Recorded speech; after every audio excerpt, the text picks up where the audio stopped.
And thank all of you for being here this morning. As Claude mentioned, it's very much appreciated for you to take a day out of your busy schedules, come downtown here to spend the full day with us, hopefully coming away with some insights, some learnings, and some appreciation for what Red Hat is trying to deliver into the market to customers like yourself.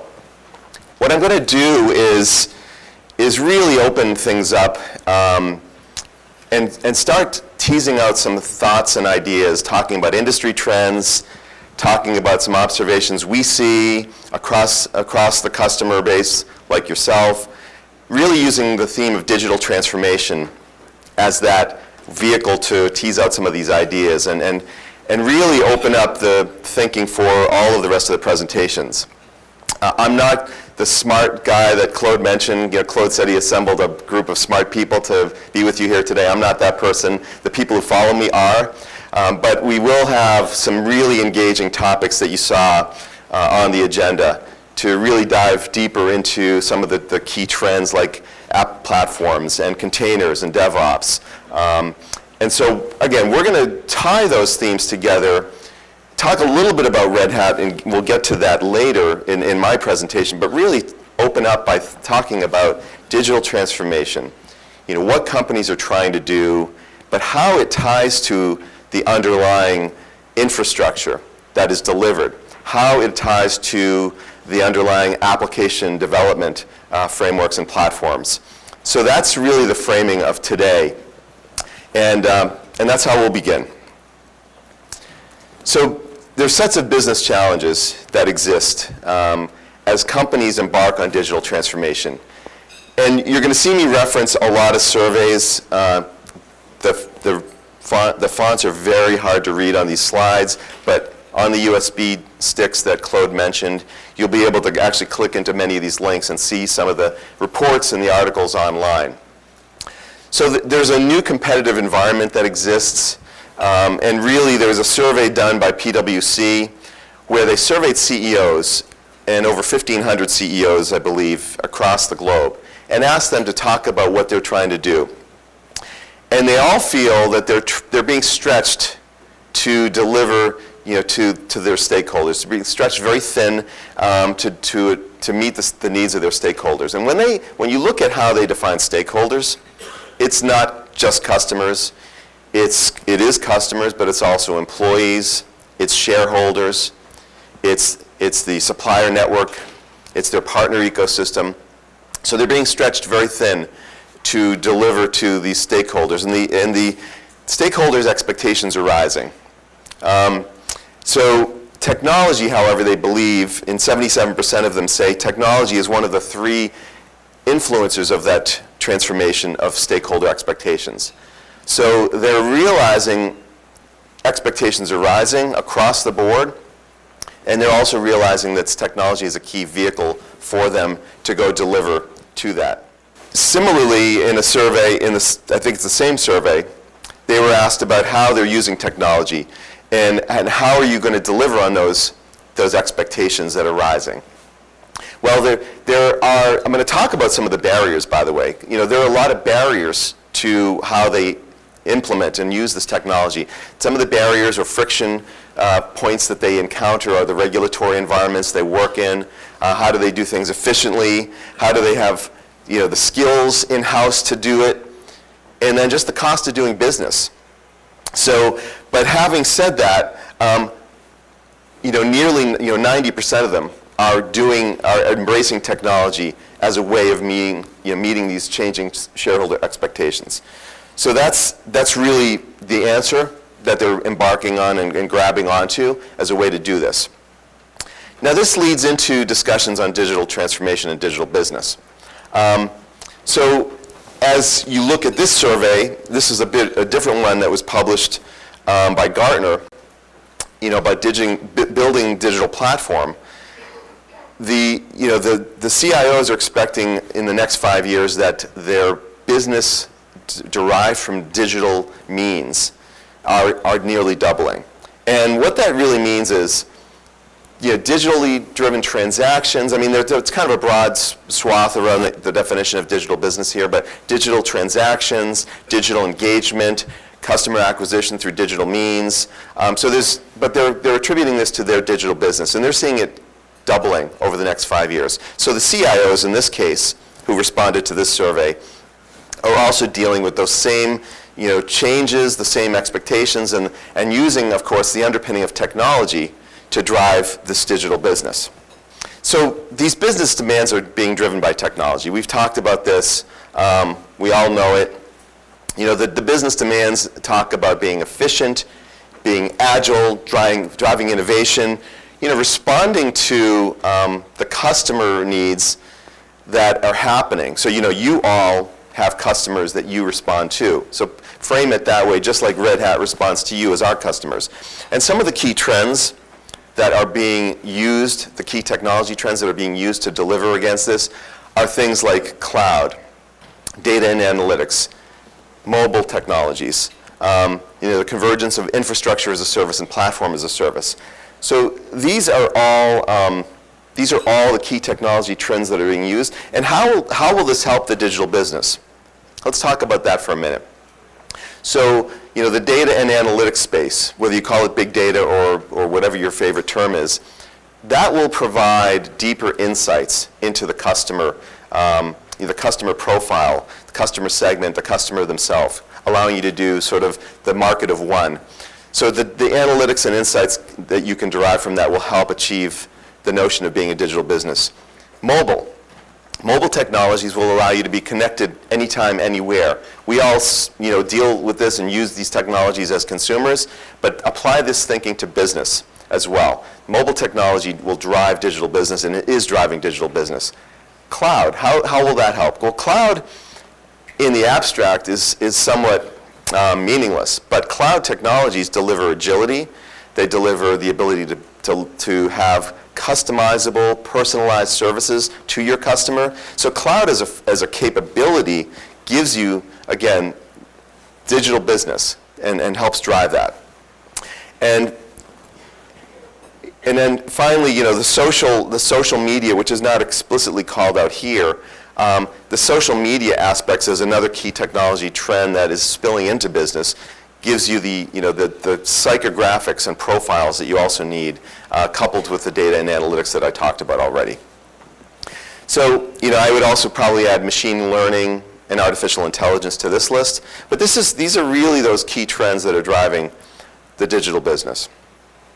We've been hearing this for a while. I mean, this report that was published on ZDNet 3.5 years ago talks about Accenture doing a study that highlights what's happening with businesses needing to adopt to this digital business mindset. It talks about, again, social media, cloud, analytics, and big data. So these trends have been out there in the press, in front of us for 3.5 years, but it's finally proving to be true. And there was an article in Forbes just last year that talked about this trend is now accelerating. And the reason, so Joe McKendrick did this particular study, and what he cites is he looked at merger and acquisition transactions in the industry. And again, the results of these were about a little more than a year ago. He found that the transactions occurring in Q1 calendar of 2015 were the highest since the dot-com bubble 15 years earlier. He looked at,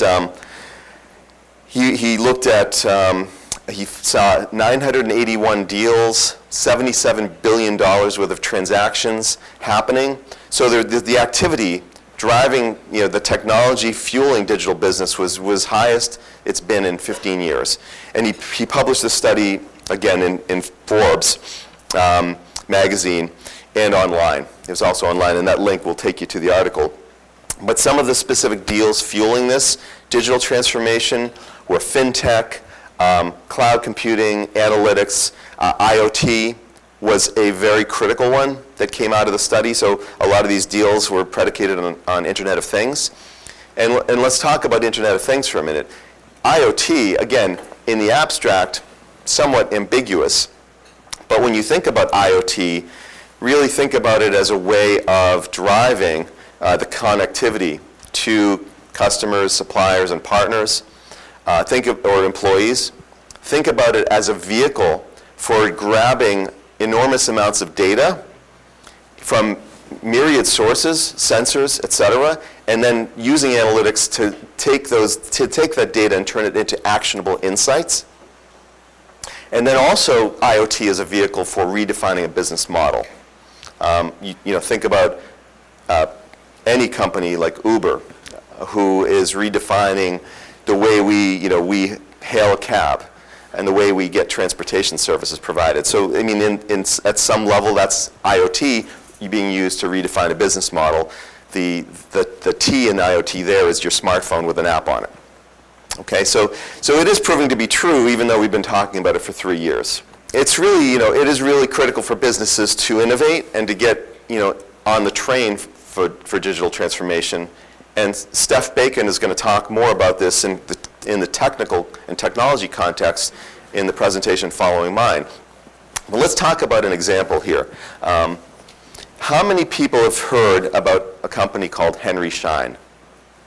Show of hands, please. Anyone?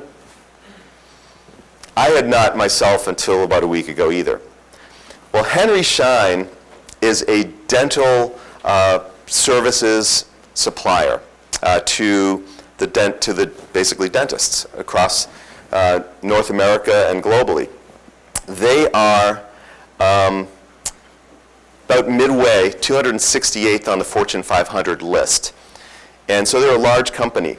$10 billion in revenue, $500 million in profits, 19,000 employees. And again, I had never heard of them, but they're a company that's emblematic of digital transformation. And if you look at their sort of shareholder returns, they've delivered, looking at my notes here, 13.7% return to shareholders in the period from 2005 to 2015. So they're financially successful and healthy, they've grown, and they've digitally transformed themselves. And how have they done that? Well, 15 years ago, 20 years ago, they were a company where if you looked in kind of the back office of a dentist, you'd see a 1,000-page catalog. And in that catalog was, the drills, the bits, the crown, the ceramic materials, the filling materials, the polish, the floss, everything that the dentist office needed was in that 1,000-page catalog. And that's how they transacted their business. But they were sort of stagnant. They had successful, business, but really weren't growing significantly. But then they started looking at how technology could enable a transformation for themselves. They started moving the catalog onto, electronic means, web, EDI, and integration technologies driving this, connecting through partner networks and not holding all the inventory themselves. Then, that helps get them, kind of to one level and help them modernize their core underlying infrastructure. But then they started doing things like realizing, well, these dentists that we're selling, drill bits and crowns to, they also need scheduling software. They need accounting software, billing systems. So all of these other software assets that they started noticing, and they started acquiring some companies. They started fostering some innovation, hiring development teams. And today they're largely driven by software in terms of what they provide. So they're not only still selling the same goods that they used to sell, but they're also providing IT, consulting, software services, SaaS, on-premise software to these remote offices of dentistries. So they're really transforming their business, and that's what's gotten them to become a $10 billion business. So on the surface, you'd say, well, it's just a dentist supply company. But when you look under the cover, you realize they've digitally transformed themselves to now be 268th on the Fortune 500 list. So a really kind of core story that, again, I never knew about until about a week ago. Now, there's another company that I think all know, General Electric. Everyone's heard of GE. And if you've seen GE's television commercials recently, you'll notice that they are talking about how their industrial internet and digital business and how their jet engines communicate to other devices and predictive maintenance and all these kind of electronic buzzwords, even talking more about their software development capabilities than their core industrial assets. And GE, again, very well known. I think they're 11th on the Fortune 500 list. They have 333,000 employees. They're, $140 billion company in excess of that. So a huge, huge company. But today, they're also embracing the same principles. Their platform that they've talked about, Predix, is going to be the platform for this industrial internet. They want to deliver services. They want to deliver applications on top of that. They want to deliver IoT and leverage IoT and fueling the transformation of their business. So this is maybe a more visible example, but still nonetheless critical today for companies to do this, to transform themselves. If they don't, they're going to become extinct. So what does it mean? And what do we have to do to get there? I've talked a little bit about that, but let's dive into some of this as well. We've been talking about technology, but there are different types of technology that we have to contemplate here. The way that companies develop, deliver applications, moving away from the stability of an application that sits for 6 months and is only updated on a weekend every 6 months, and it's monolithic, maybe sits on just a few servers. So there are new ways. We have to think about, okay, how does that application get componentized, delivered as sets of microservices or composite pieces that can be updated at different cycles and intervals, that can be pushed into different areas and set up architecturally different, because maybe components of that application have requirements for high availability, but not the whole application. Maybe the whole application doesn't have that requirement. Maybe components of that application have the requirement for scalability, maybe a web front end, but the whole thing doesn't have that same requirement. So componentizing, developing, delivering that application differently, helps think about, okay, how can that enable digital transformation? The way that the infrastructure is architected and built to deliver that is important too. And I talked about high availability and scalability, but how do we need to think differently about pooling resources, about resource management, about scaling up and scaling down, elasticity, because we know that demand is seasonal or has spikes for other reasons, like a crisis that occurs in a particular region of the world, or a crisis in business, but there's the need to scale down as well as scaling up. How do we use our infrastructure in a more automated way with self-service, workflow automation, and things that can help streamline our business, taking people and taking costs and taking human error out of the equation? So how do we modernize the infrastructure on which these applications run on? And then how do we do more agile processes?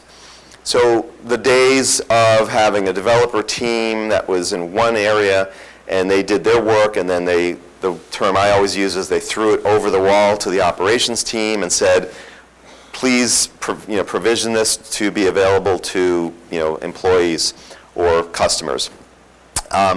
That cycle was very disconnected, was very complex. The teams often didn't communicate. Well, how do we get away from that, and how do we have a more integrated process? We call it DevOps. We refer to this as agile, but how do we do that so these teams are talking? They're setting requirements iteratively. They're doing quick, rapid testing, continuous integration, continuous deployment. How are we doing that in a new world in a way that helps make the whole business more agile and helps make the business a digital business? So these are some of the core things that are underlying the need to digitally transform. So there was a study that IDC did. It was called their CloudView Multi-Client Study, and they did this earlier. They published the results earlier this year. And they looked at a variety of areas. They really were looking at the underlying trends for cloud adoption. And this survey had over 6,000 respondents globally. And one of some of the things they looked at were, okay, what aspect of a hybrid cloud strategy have you adopted? And you can see the red, the kind of red on the left is currently doing, and then the darker red is plans, and the darkest red is aspiring to. And then the white is no plans at all. So these are a set of key areas underlying hybrid cloud that companies responded to. So, many are using hybrid cloud, mixture of public and private. Many are extending those into public cloud, external cloud services.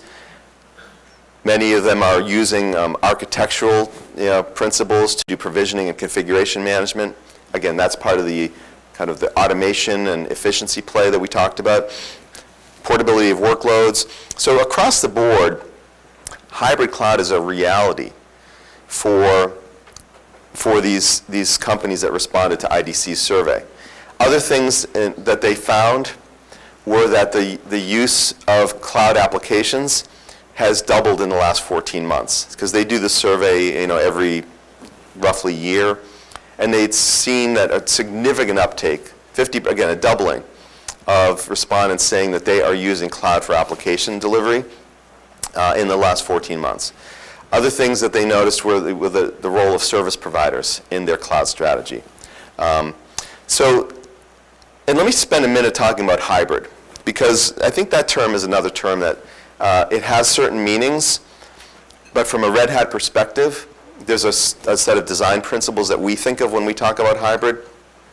Hybrid in the context of analyst reports like this one really mean public cloud and private cloud. Hybrid for Red Hat is much deeper than that.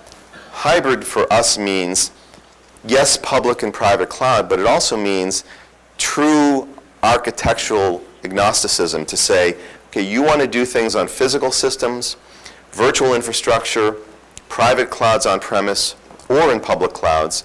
We are going to work to make sure that you can do this consistently with Red Hat's infrastructure, and it will work across the board. So based on Red Hat Enterprise Linux, Enterprise Application Server, and the workloads running on that, or OpenStack, OpenShift, the workloads running across there, and with our private cloud partners, our public cloud partners, the workloads running across there, basing those on Red Hat's technology, you can truly achieve hybrid architectural across these 4 footprints of physical, virtual, private, and public cloud. So hybrid really means that. Hybrid means, for us, also multi-vendor. Those of you who probably have VMware infrastructure know that our tools will manage virtual machines across VMware, across Red Hat Enterprise Virtualization, and even across Microsoft Hyper-V. So we are kind of also multi-vendor, and that's what hybrid means. And then last but not least, hybrid for us also means the application and workload. Whether the application is a compiled binary running on a physical system, or set up as a virtual guest running in a virtualized infrastructure, or in a container, running on a lightweight container operating system or an OpenShift. Those hybrid approaches to also mean the workload itself. So we take this term pretty seriously, but we extend it quite far beyond the way the industry thinks about hybrid. Now, all the while, the industry is dealing with, this notion of, how do I get more efficient and yet drive my innovation? And for many customers, this is a conundrum, because there are many reports that show 80% or roughly 80% of the IT budget is spent keeping the lights on. Very little is spent on innovation, new technologies, new platforms, et cetera. So how do you innovate to respond to those business needs that we talked about earlier? How do you innovate to become a digital business when, in fact, you're stuck keeping the lights on, maintaining legacy infrastructures, applications that have been running that you don't want to touch because they work, they support the business, and they are fundamentally mission critical. Yet, you have to, so really you have to balance the two. You have to look at, how do I drive costs down and get more efficient, because that will free up the funds to do the innovation I need to do. How do I optimize the IT I have, get more efficient there? How do I drive integration to streamline my business processes and workflows? How do I manage what I have more efficiently and effectively? And then also, how do I build those more modern applications, stateless, cloud-like, containerized applications that are composite in nature? And the reality, though, is that customers have this infrastructure. They've made investments over decades, and they're not going to throw it away. Many analyst reports fail to talk about the complexity of this. They talk about cloud like it's a new world, and you're just kind of opening up and putting a new application somewhere into AWS or Azure, and you don't need to worry about any of the stuff that you've got. But the reality is, you're not coming into this fresh. Most companies are not coming into this fresh. They're coming into this with investments they've made, with mission-critical applications running, and the need to tie the two together. So another sort of guiding principle of, I talked about hybrid, but another guiding principle for Red Hat is this notion of bridging between the existing world and the new world. And you'll notice that foundation that I talked about, that critical standard environment, helps bridge that.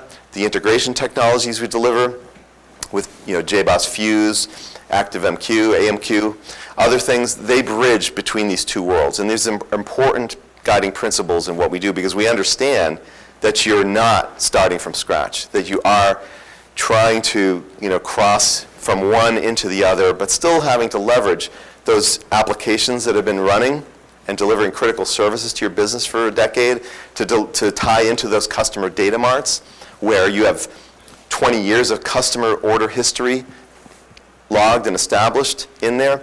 You need to tie in and leverage those existing data marts, applications, et cetera. Gartner talks about this as mode 1 and mode 2. IDC talks about this as second platform and third platform. Whatever framework you like is fine, but we go further by saying it's not one or the other, it's both, and you have to figure out how to live and bridge between them. So we think open source is a key ingredient in this evolution. So open source is driving innovation. Hopefully you all agree and recognize that. You're here today because I think you're either a current customer or considering becoming one, and you're believing that this is a true trend in the industry. And I'm going to give you some data to talk about it a little bit.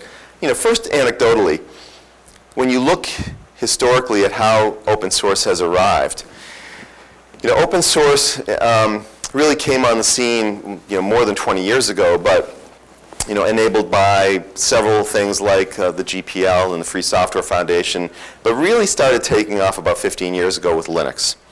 And Claude mentioned Intel and the role Intel has played in working with us, because that was a key ingredient on how open source and Linux specifically took off 15 years ago, because the x86 architecture and its performance, its RAS capabilities, made it a real alternative to RISC Unix systems 15 years ago, and that's what started fueling things.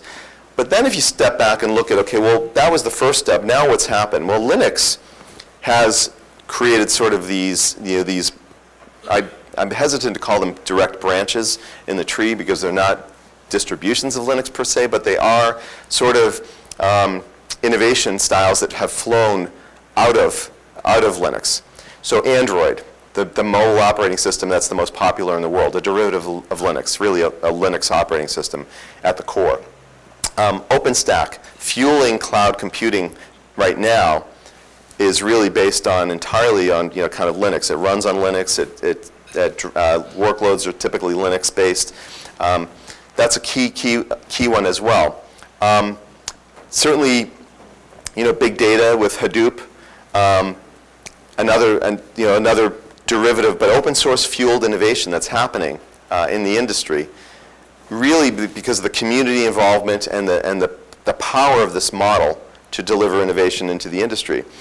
And then, more recently, containers, and Docker. So a whole fuel movement around this development area and development paradigm. Technologies that have been in place in Unix, in Solaris, for 15, 20 years, but now because of open source innovation and adoption and community, and a kind of a reframing of the technology with Docker has just taken off. So these are key trends that are being driven by open source innovation.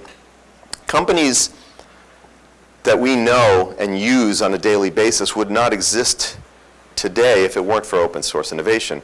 Google, Facebook, even Uber and Airbnb. These are companies that have built their infrastructure and their businesses on the back of open source and also have contributed mightily back to it. But this is a key trend in the industry. And just a few days ago, I was also reading about a recent award that the state of Wyoming in the US got at a conference of basically state CIOs, because they've created effectively an open source community for government and state agencies, where they've created modular code, they've open sourced it in a GitHub, and now they're making it available across the country and the world, perhaps, of these modular pieces to do service desk and trouble ticketing, to do schedule management, to do procurement. So these different pieces of application functionality that are getting delivered now in an open source way, because the state of Wyoming recognized, if we're doing this, the state of Rhode Island or Maine are probably trying to do the same thing. Let's make this more efficient for everyone. But it's really not just about the code. It's about the culture. Open source is a cultural mindset and mind shift. It's about how do we collaborate? How do we innovate? How are we transparent? How is there meritocracy built in the community and governance in an open way that says, well, these contributions are significant and going to benefit the community at large. We will accept these back into the main. Versus, okay, that change, that pull request is really not going to service the broad community. We're going to block that or stop it. So these are some of the transparent, the cultural shifts required to work and embrace open source.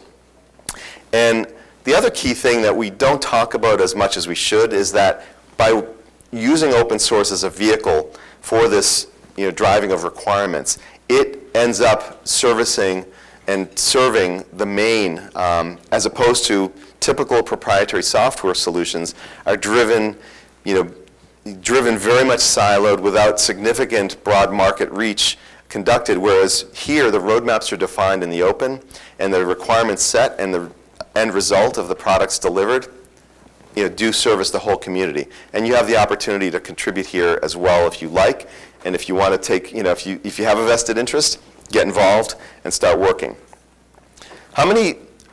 Quick just survey of the room, how many folks here have developers inside of their organization who are involved, at some level in an open source project? Show of hands. That's fantastic. That's fantastic. That's a trend that we're really seeing take off and fuel here. So, let's dive into this a little bit and maybe validate the market at large. So Black Duck Software, company in Massachusetts, that makes software to do scanning of software for open source components, IP, and also security vulnerabilities. So they do this annual survey, and they've been doing it for 10 years, where they survey thousands of end users across the globe. I think the last time they did this was 1,300. So 2016, they did 1,300 surveys across 64 countries. And some of the findings, that they uncover here are things like, okay, how are you dealing with vulnerabilities? How are you working in upstream projects and communities? Where is open source going in your organization? But what they found was 78% of enterprises are running open source somewhere inside of their firm. 65% are actually contributing. So, a pretty good representation in this room too that matches, I think, this survey. And if you can again, the link you see at the bottom there, you'll be able to click in and get that report. But at the end of the day, the key findings of what Black Duck summarized is that open source software is critical and integral to IT as we know it today. The adoption is growing. So that 65% is growing over previous years. The 78% is growing over previous years. And then specifically, sort of a teaser for some of the sessions following that Steph and Diogenes are going to talk about later is container adoption and plans are growing significantly. And I think 78% of companies responding to the survey talked about their plans for containers specifically. So that's a technology also that they dove into a little bit, and that it's fueling interest. This is another view, different data point from Gartner here, talking about 95% of mainstream IT organizations are leveraging open source. Some of them don't even know it, but they are. And that's basically another proof point for really what I just talked about. Now, let's talk about DevOps and kind of open source in the context of DevOps. Well, this was a different study that we did with IDC, a Red Hat sponsored study, and a white paper, which is an imperative called an imperative for modern IT. This white paper talked about the fact, and I think they actually referenced a different study inside of there. They referenced their DevOps thought leadership survey, and that's where the statistic actually comes from. But they talked about the fact that 80% of organizations prefer vendor-supported IT vendor-supported open source for DevOps. And what does that really mean? Well, we're going to talk about that now, and this is really starting to open up to what Red Hat does, the value we deliver, and how we think about this. So, our core mission is making open source technology available and ready for your enterprise. Secure, safe, consumable over a predictable life cycle. And we started this with Linux and Red Hat Enterprise Linux about 16 years ago. We figured out a model that works. Then we started applying that set of principles to other areas of technology. We started doing it with middleware and application server when we acquired JBoss 10 years ago. And then we extended that into virtualization, cloud management, private cloud, mobile, configuration management, API management most recently with the 3Scale acquisition. The list goes on and on and on. And I know I'm forgetting a bunch in there, but we're taking those same principles and applying them into other areas. So it is more about just open source. It's more than the source code being available on a GitHub somewhere. It's about how we kind of facilitate and make that real around kind of the user interface, how we facilitate the community work and changes that we find, whether they're bugs or enhancements requested by customers like you, how we facilitate getting those changes and requests accepted back into the upstream. How do we do our testing? And how do we do integration with other components, partner ecosystem? How do we deliver it across a stable, predictable life cycle? So these are all sort of the core things that mean, really it's more than open source itself. It's more than code. And one of the ways in which we do that, and I touched on this a moment ago, we work upstream, but we bring these technologies through what I refer to as a proving ground. So still, communities that are free and open source, facilitated and supported by Red Hat, things like Fedora, like Overt, like JBoss. We then use those as a way to facilitate innovation in the community and kind of do packaging and proving before we then pull it into Red Hat's internal QE, quality engineering processes, and turn it into hardened enterprise-supported code. And that's sort of what ends up being the commercial products that you see on the far left and far right. So it starts with these raw, rapidly changing projects, a million of them out there in the world, and then taking the components of those that are relevant into these sort of managed upstream communities that Red Hat facilitates, where the packaging, the proving and some of the additional work happens. Because think of Linux as an example. Linux is not one package. I mean, yes, there's the Linux kernel that is a significant piece, but Linux distributions are thousands of packages, in excess of 2,000 packages. So we have to package that up, make sure that the right versions work with the Linux kernel, compatibility, integration testing, and everything else before it ends up becoming Red Hat Enterprise Linux. So and that gets applied across the board. And in the event of a company that we acquire that is not open source, like let's talk about ManageIQ. We bought ManageIQ as a company almost 4 years ago, I think, if I remember correctly. ManageIQ was a proprietary cloud management platform. Well, we turned that into, we rebranded the offering into CloudForms as you know it today, but we took the code and open sourced it and created a community around it, and that's what the ManageIQ community is today, and you see that on the right side of your slide, kind of one up from the bottom. So we are still committed to the open source principles, because when we buy a company that is not open source, we make it that way. Sometimes it takes us a little while. It takes us maybe sometimes a year or more, but we are committed to doing that. This is the portfolio view of the things we, again, take from community to enterprise. And I talked about these and touched on them already, and how we've moved well beyond Linux into virtualization, private cloud, cloud management. And I won't go through the list, but now there's a whole portfolio in place to support your needs, all still predicated on a few of those guiding principles that I talked about. Creating, enterprise-grade supported consumable versions of open source projects for you to work with, capturing and harnessing that innovation, but turning it into real commercial-grade products. Also taking, really seriously this notion of hybrid and as a design point. So these are the guiding principles across the board here. And here is the sort of the portfolio view. And you're going to hear more about these from the rest of the team over the rest of the morning and afternoon.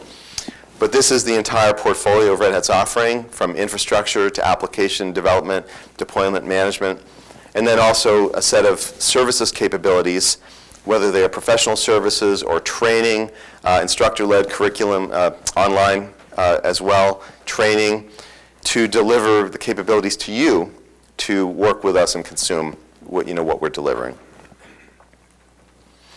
And then, of course, last but not least, I wouldn't, I'd be remiss if I didn't talk about our partners, but that's another key ingredient in what we do.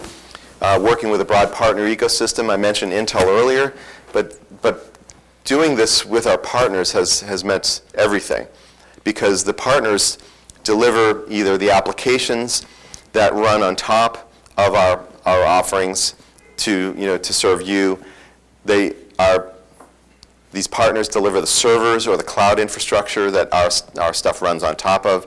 So you can see across the list a set of partners, and of course SIs as well, who are helping deliver these tailored, customized projects into your business. And I talked and mentioned our services portfolio across training, certification, professional services, and of course the support. Our award-winning support organization delivers follow-the-sun services to you, but well beyond, say, a trouble ticketing system, knowledge base, reference architectures, tools on our customer portal to do subscription management, providing even things like Red Hat Insights to your on-premise systems.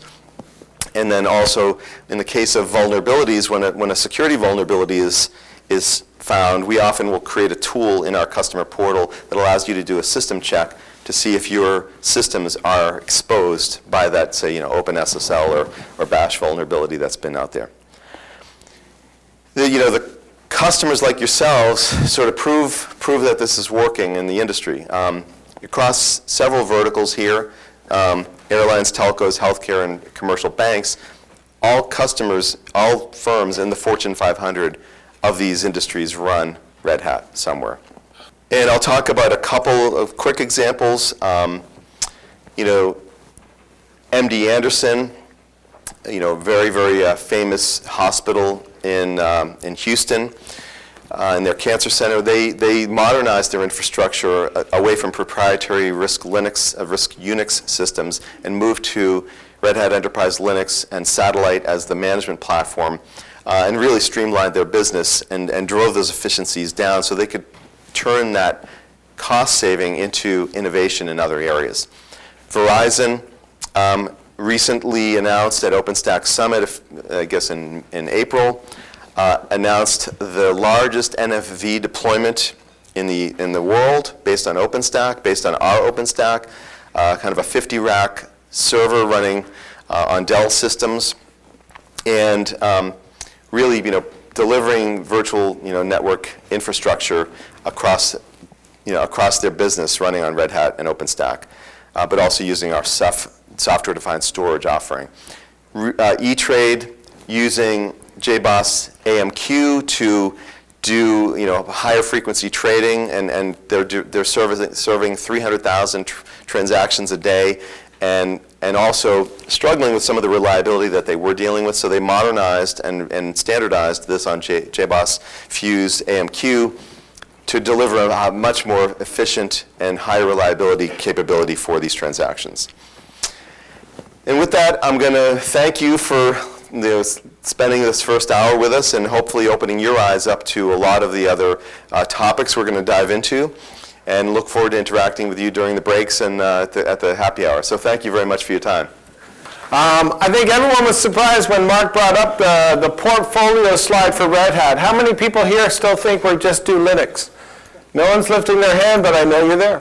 So it's our portfolio is so broad right now that it's hard for us to communicate that through marketing. So reach out to us, talk to us, and we can very specifically talk to the solutions that matter to you. The one big thing that I found interesting, 65% of companies using open source contribute to open source. That is unbelievable. And we have many companies in Canada, some in this room, where their companies are not only consuming open source, but actually contributing code, committing code, which is for us the nirvana. When we can have companies that are not only using it, but contributing, that is just a great, great thing. Not everyone's in the position to do that, but if you feel you are, please reach out to us. We can connect you with communities. So now we're going to start with Steph. Where's Steph? Way over there. So Steph Bacon, who's the Senior Director, Portfolio Strategy Application Platform Management. You're probably paid by the word in your title. That's anyways, Steph is going to talk to us. Building an architecture for continuous innovation, infrastructure for real-life development, and operations management. Anyways, here's Steph, and I'll be back in a bit.